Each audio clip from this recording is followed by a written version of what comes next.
Hi నమస్తే, welcome back to my channel Rama healthy recipes. ఈరోజు వీడియోలో కర్ణాటక స్పెషల్ కొబ్బరన్నం ఎలా చేయాలో చూద్దాం. కొబ్బరన్నం చాలా ఈజీగా చేసుకోవచ్చు, టేస్ట్ కూడా చాలా బాగుంటుంది. వినాయక నవరాత్రుల్లో అపార్ట్మెంట్లో వినాయకుడిని పెట్టినప్పుడు ప్రసాదంగా చేసి పెట్టాను, అందరూ చాలా బాగుందన్నారు. ఈ కొబ్బరన్నం పండగల్లో అయినా పూజల్లో అయినా కూడా ప్రసాదంగా చేసుకోవచ్చు. మనం రెగ్యులర్గా చేసుకునే కొబ్బరన్నానికి దీనికి టేస్ట్లో చాలా డిఫరెన్స్ ఉంటుంది. మీరు కూడా ఈ గణపతి నవరాత్రుల్లో కానీ ఎప్పుడైనా కాస్త డిఫరెంట్గా స్పెషల్గా ఏదైనా ప్రసాదం చేయాలనుకున్నప్పుడు ఈ కొబ్బరన్నాన్ని అయితే తప్పకుండా ట్రై చేయండి. మరి ఇంకెందుకు ఆలస్యం, ఈ టేస్టీ సింపుల్ కొబ్బరన్నాన్ని ఎలా చేయాలో చూద్దామా. ముందుగా మనం అన్నం రెడీ చేసుకుందాం. అందుకోసం నేను ఒక పావు బియ్యం తీసుకున్నాను. వెయిట్లోనైతే ఇవి 250 గ్రామ్స్ ఉంటాయండి. వీటిని బాగా కడుక్కున్నాక ఒకటికి 2.5 గ్లాసులు నీళ్లు పోసుకోవాలి. 2.5 గ్లాసెస్ వాటర్ వేసుకొని మనకి టైం ఉంటే వీటిని ఒక అరగంట పాటు నానబెట్టుకోవచ్చు, లేదంటే మనం వెంటనే కుక్కర్లో పెట్టుకొని చేసేసుకోవచ్చు. నేను రైస్ కుక్కర్లో ఒక 10 మినిట్స్ పెట్టాను, లేదంటే నార్మల్ కుక్కర్లో మీడియం ఫ్లేమ్లో 3 విజిల్స్ వచ్చిన వరకు పెట్టుకొని మనం రైస్ని రెడీ చేసుకోవచ్చు. ఇప్పుడు ఒక మిక్సీ జార్లోకి 8 ఎండుమిరపకాయలు తీసుకుంటున్నాను. 6 నార్మల్ ఎండుమిరపకాయలు, 2 కాశ్మీరీ మిర్చి. ఈ 2 వేయడం వల్ల కారం తక్కువగా ఉంటుంది, టేస్ట్ చాలా బాగుంటుంది. దాంతోపాటుగా ఒక టేబుల్ స్పూన్ జీలకర్ర వేస్తున్నాను. ఫ్రెష్ పచ్చి కొబ్బరి ముక్కలను వేస్తున్నాను. మీడియం సైజ్ కొబ్బరికాయల్లో సగం వేస్తున్నాను అనమాట. వెయిట్లో అయితే 100 గ్రామ్స్ ఉంటాయి. ఇటు అటుగా వేసుకోవచ్చు. బియ్యంలో హాఫ్ కొబ్బరి ముక్కలు అనమాట. ఆ మాత్రం ఉంటే మనకి కొబ్బరి రైస్ అంతా కూడా సరిపోయి చాలా బాగుంటుంది.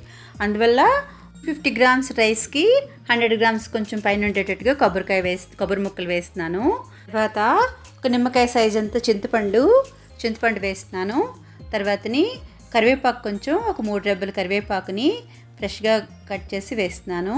వీటన్నింటినీ కూడా మనం అస్సలు వాటర్ వేయకుండా మధ్య మధ్యలో కలుపుకుంటూ కొంచెం పలుకుగా ఉండేటట్లుగా క్రష్ చేసుకుంటూ గ్రైండ్ చేసుకోవాలి. చూసారా, అలా క్రష్ చేసుకున్నట్టు ముక్కలుగా వచ్చేటట్లుగా అలా ఉండేటట్లుగా చేసుకున్న కొబ్బరిని పక్కన పెట్టుకుందాం. ఇప్పుడు అన్నం చూద్దాము. అన్నం రైస్ రెడీ అయిపోయింది.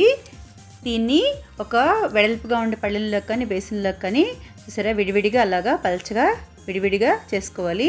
చూసుకొని ఫ్యాన్ కింద పెట్టుకుని బాగా చల్లారి పెట్టుకోవాలి. ఎంత బాగా చల్లారితే అన్నం అంత విడివిడిగా చాలా బాగా వస్తుంది. ఇప్పుడు ఒక మూకుడిని స్టవ్ మీద పెట్టుకొని దాంట్లో ఒక 5 నుంచి 6 టేబుల్ స్పూన్స్ ఆయిల్ వేసుకోవాలి. ఆయిల్ కొంచెం బాగా వేడెక్కాక ఒక బౌల్ శనగపలుకులు వేస్తున్నాను. శనగపలుకులు ఎక్కువగా ఉంటే చాలా బాగుంటుంది.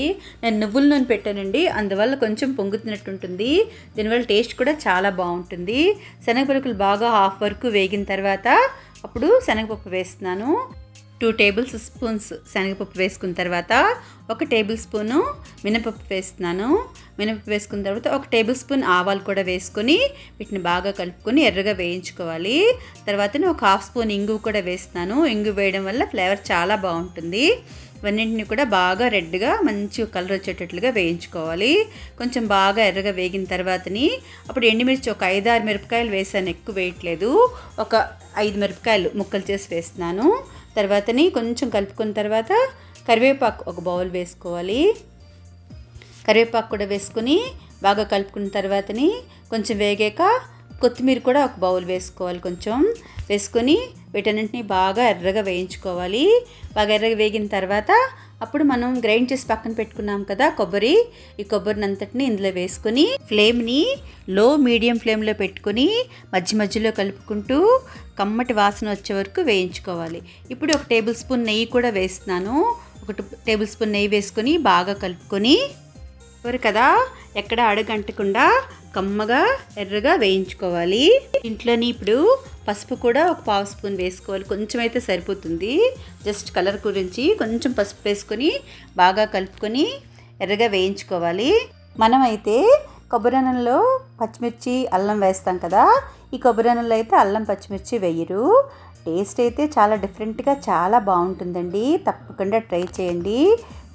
కొబ్బరి వేయిస్తున్నప్పుడు అడుగు అంటకుండా ఫ్లేమ్ని లో మీడియం ఫ్లేమ్లో అడ్జస్ట్ చేసుకుంటూ ఇందులో పచ్చిదనం అంతా పోయి కమ్మటి వాసన వచ్చే వరకు వేయించుకోవాలి. చూసారా, అంతా ఈవెన్గా రెడ్గా ఎర్రగా వేగింది కదా. ఇప్పుడు దీన్ని మనం పొయ్యి ఆఫ్ చేసేసుకొని మనం చల్లారి పెట్టుకున్న అన్నంలోని వేయించుకున్న కొబ్బరి మిశ్రమం అంతా వేసేసుకోవాలి. వేడిగా ఉన్న ఈ పోపులో మరి కొంచెం కొత్తిమీర కూడా వేసి బాగా కలుపుకున్న తర్వాత ఇదంతా కూడా అన్నంలో వేసేసుకోవాలి. అన్నంలో వేసుకొని బాగా కలుపుకుందాము అన్నమంతాను. ఈ కొబ్బరి మిశ్రమం అంతా అన్నం అంతా బాగా పట్టేటట్లుగా బాగా కలుపుకోవాలి.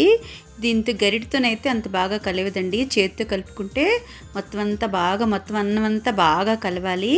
ఎంత బాగా కలిస్తే మొత్తం అన్నం అంతటికి పడుతుంది బాగాను. ఇప్పుడు మనం సాల్ట్ వేస్తున్నాను. ఇందులో నేను సాల్ట్ మర్చిపోయాను, ఇందులో సాల్ట్ వేస్తున్నాను. ఫుల్ 1 టేబుల్ స్పూన్ సాల్ట్ అయితే దీనికి సరిపోతుందండి. ఒక పావు రైస్కి ఫుల్ టేబుల్ స్పూన్ సాల్ట్ అయితే పర్ఫెక్ట్గా సరిపోతుంది. మనం అసలు టేస్ట్ కూడా చూడాల్సిన అవసరం ఉండదు. ప్రసాదం కాబట్టి టేస్ట్ చూడడం కదా, చాలా పర్ఫెక్ట్గా వస్తుంది. ఒక పావు గ్లాస్ 250 గ్రామ్స్ రైస్కి ఫుల్ టేబుల్ స్పూన్ సాల్ట్ వేస్తే పర్ఫెక్ట్గా సరిపోతుంది. చూసారా, అన్నం అంతా బాగా కలిసింది కదా, మిశ్రమం అంతా బాగా అన్నంకి పట్టింది. కొబ్బరి అన్నం రెడీ అయిపోయిందండి. కొబ్బరి అన్నం చూసారా, విడివిడిగా చాలా బాగా వచ్చింది కదా. గుమగుమలాడే కర్ణాటక స్పెషల్ కొబ్బరి అన్నం అయితే రెడీ అయిపోయిందండి. టేస్ట్ అయితే చాలా చాలా బాగుంటుంది. చాలా సింపుల్గా కూడా చేసేసుకున్నాం కదా. ఎప్పుడు ప్రసాదం అంటే పులిహోరే కాకుండా కొంచెం స్పెషల్గా చేయాలి అనుకుంటే మాత్రం ఈ రెసిపీని అయితే తప్పకుండా ట్రై చేయండి.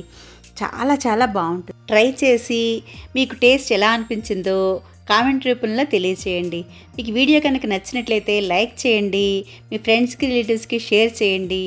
మరిన్ని టేస్టీ సింపుల్ హెల్దీ రెసిపీస్ కోసం రమా హెల్దీ రెసిపీస్ ఛానల్ని సబ్స్క్రైబ్ చేసుకోండి. Thank you for watching. Thank you.